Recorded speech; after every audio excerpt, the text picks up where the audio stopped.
বাংলাদেশ আরো একবার মুক্ত হয়েছে, স্বৈর শাসন থেকে মুক্ত হয়েছে, কর্তৃত্ববাদী শাসন থেকে মুক্ত হয়েছে। গণতন্ত্র কতটা মুক্তি পাবে সেটা দেখবার জন্য আমাদের অপেক্ষা করতে হবে। কিন্তু গত কয়েকদিনের আন্দোলন সংগ্রামে বাংলাদেশের তরুণ সমাজের, ছাত্র সমাজের আত্মত্যাগের বিনিময়ে যে বিজয়, সেই বিজয়কে যারা এনে দিয়েছেন তাদেরকে আমি অভিনন্দন জানাই।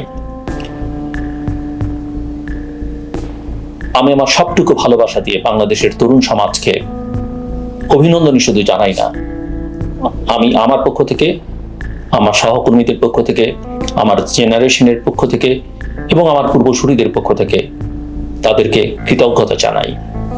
যারা জীবন দিয়েছেন তারা ইতিহাসে, আমাদের ইতিহাসে, গণতান্ত্রিক সংগ্রামের ইতিহাসে শহীদ হিসেবে মর্যাদা পাবেন আমি নিশ্চিত করেই বলতে পারি।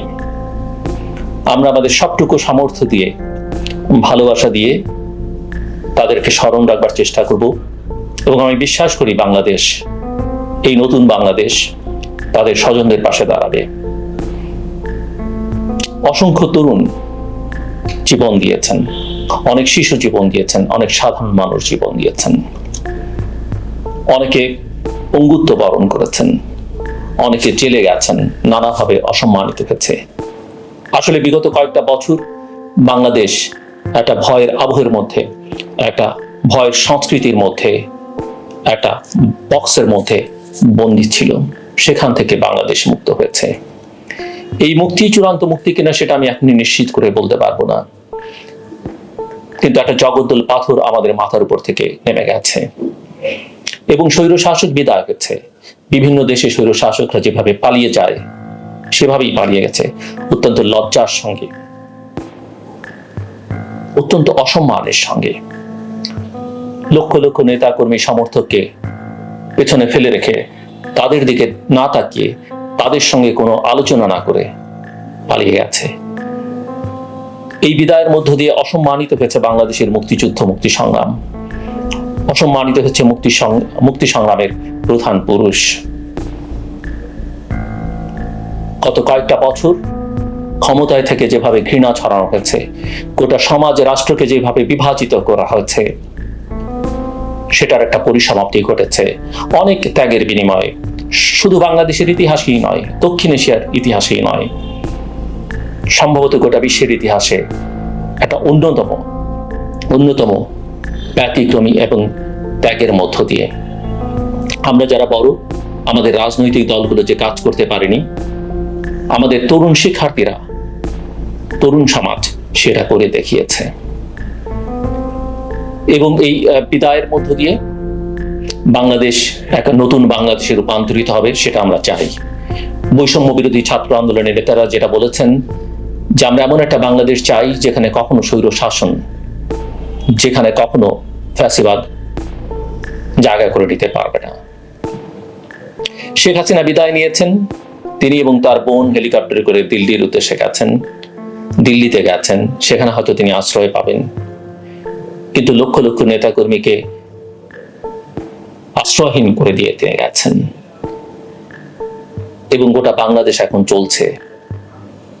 এইভাবে বাংলাদেশ চলুক এটা আমরা চাই না, যেমনটা চাইনি গত 15 বছরে যা হয়েছে, যেভাবে মানুষকে অসম্মান করা হয়েছে, যেভাবে মানুষকে ক্ষতিগ্রস্ত করা হয়েছে, যেভাবে মানুষকে জেলে পুরে রাখা হয়েছে, যেভাবে বিচার বহির্ভূত হত্যাকাণ্ড করা হয়েছে, যেভাবে গুম করা হয়েছে, সেই বাংলাদেশ আমরা চাইনি। আমরা চাই দ্রুত বাংলাদেশে শান্তি ফিরে আসুক, যেমনটা সেনাপ্রধান তার বক্তব্যের মধ্যে গতকাল বলেছেন। বাংলাদেশ অনেক সেনা শাসন দেখেছে এবং কোনো গণতান্ত্রিক রাষ্ট্র সেটা আমরা সেই সেনা শাসন চাই না। এবং আমরা সব সময় বলেছি আমাদের লড়াইটা গণতন্ত্রের লড়াই। আমি ধন্যবাদ দিতে চাই সেনাপ্রধানকে যে অন্য কোনো সরকারি কর্মকর্তাদের মতো তিনি গত কয়েকদিনে যে কবার তিনি গণমাধ্যমের সামনে কথা বলেছেন, জনগণের সামনে কথা বলেছেন, কোনো রাজনৈতিক বক্তব্য দেননি। তাকে নিয়ে অনেকের মধ্যে অনেক রকমের প্রশ্ন ছিল। তিনি প্রধানমন্ত্রী শেখ হাসিনার আত্মীয়, এটাও কেউ কেউ বলেছেন, আরো নানা রকমের কথা বলা হয়েছে। কিন্তু আমি বলবো আমরা বিভিন্ন প্রতিষ্ঠানের প্রধানদের আমাদের বিচারালয়, আমাদের পুলিশ বাহিনী, র্যাব বাহিনী, এমনকি প্রাক্তন সেনাপ্রধানদের যে ধরনের বক্তব্য বিভিন্ন সময় শুনেছি, সেই ধরনের কোনো বক্তব্য তিনি দেননি। এবং আমি তাকে এর জন্য ধন্যবাদ জানাই। তিনি কথা বলেছেন যে জরুরি অবস্থার হয়তো প্রয়োজন হবে না, কারফিউর হয়তো প্রয়োজন হবে না, এবং সেজন্য তিনি জনগণের সহযোগিতা চেয়েছেন। আমি মনে করি আমাদের তাদেরকে সহযোগিতা করা উচিত। সরকার গঠন করবেন তারা, অন্তর্বর্তীকালীন কাদের নিয়ে করবেন সেটা দেখবার জন্য হয়তো আমি যখন কথা বলছি তার জন্য কিছুটা সময় অপেক্ষা করতে হবে। কিন্তু একটা কথা মাথায় রাখতে হবে আমাদের সবাইকে, আমি আবারও বলি, আমরা দেশটাকে শান্তিপূর্ণ দেখতে চাই। আমরা যদি একটা সুন্দর দেশ নির্মাণ করতে চাই, আমাদের হানাহানি, ঘৃণার রাজনীতি বন্ধ করতে হবে। নিশ্চয়ই আমি জানি আমাদের অনেকের ক্ষোভ আছে, ক্রোধ আছে। ব্যক্তিগতভাবে আমিও যথেষ্ট পরিমাণে ক্ষতিগ্রস্ত হয়েছি, যথেষ্ট পরিমাণে প্রত্যক্ষ এবং পরোক্ষভাবে নিপীড়নের শিকার হয়েছে। কিন্তু কথা মাথায় রাখতে হবে, আমাদের কোথাও না কোথাও থেকে শুরু করতে হবে। এবং যারা সেই শুরুটা করতে পারেন, যারা অতীতকে পাশ কাটিয়ে সামনের দিকে তাকাতে পারেন, তারাই আসলে ভালোভাবে দাঁড়াতে পারেন। আমরা একটা সুন্দর বাংলাদেশ নির্মাণ করতে চাই, এবং সেখানে একটা কথা অবশ্যই আমাদের মাথায় রাখতে হবে, আমাদের টাইরেন্ট বা ডিক্টেটর যাই বলি না কেন বিদায় নিয়েছে।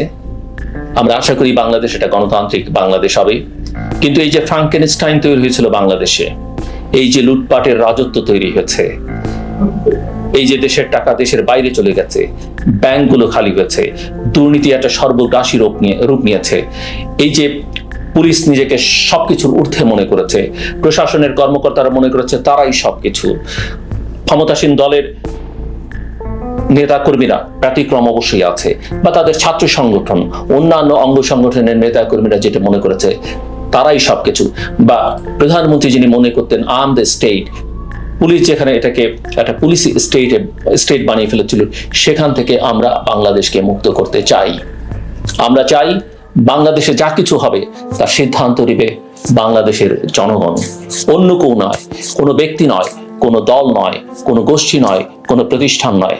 বাংলাদেশের প্রতিষ্ঠানগুলোকে আমাদের শক্তিশালী করতে হবে।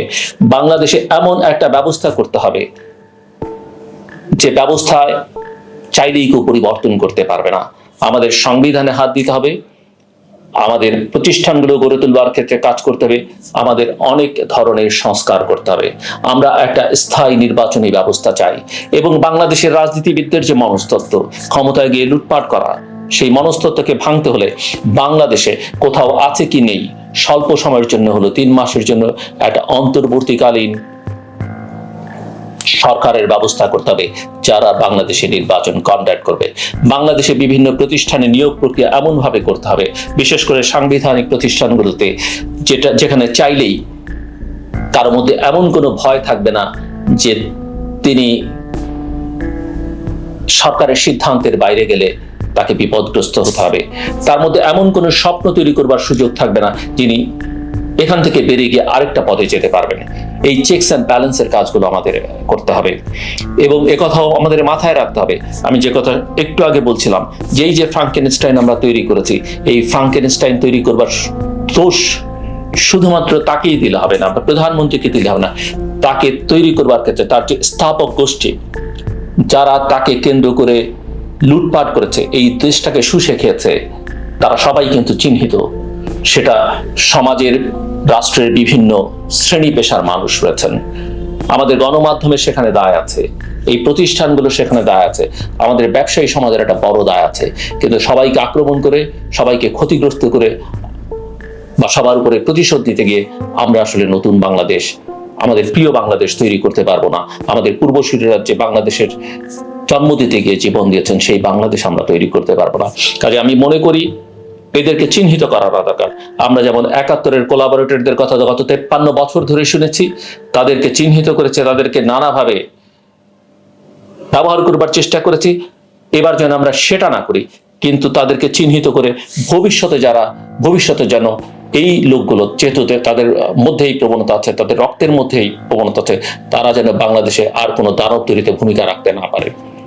কাজে এই সব লোককে চিহ্নিত করা এবং তাদের ব্যাপারে সজাগ সতর্ক থাকা আমাদের কর্তব্য বলে আমি মনে করি, এবং রাষ্ট্র পরিচালনার কোনো ক্ষেত্রে কোনো অংশে তারা যেন জায়গা করে নিতে না পারে, সেটা আমাদেরকে লক্ষ্য রাখতে হবে।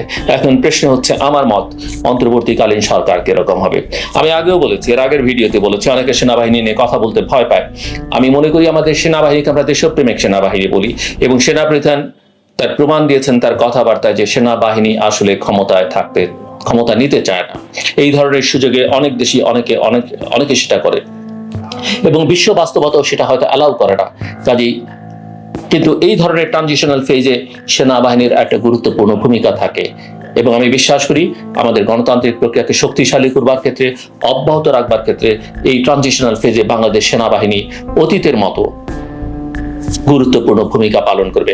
সব জায়গায় দোষ ত্রুটি, দুষ্ট লোক থাকে, তাদেরকে চিহ্নিত করে তাদের থেকেও এই প্রতিষ্ঠান থেকে রক্ষা করবার জন্য তারা কাজ করবেন এই পরিবর্তিত পরিস্থিতিতে, সেটা আমি বিশ্বাস করি। কিন্তু সরকার পরিচালনা এবং বিভিন্ন প্রতিষ্ঠানে এখন যারা এই অন্তর্বর্তীকালীন সময়ে দায়িত্ব পালন করবেন, তাদের ব্যাপারে অত্যন্ত সচেতনভাবে সিদ্ধান্ত নিতে হবে। বাছাই করবার ক্ষেত্রে অত্যন্ত সচেতনতার সাথে পদক্ষেপ নিতে হবে, কেননা নানা কারণে, নানাভাবে, নানা পরিচয়ে অনেকেই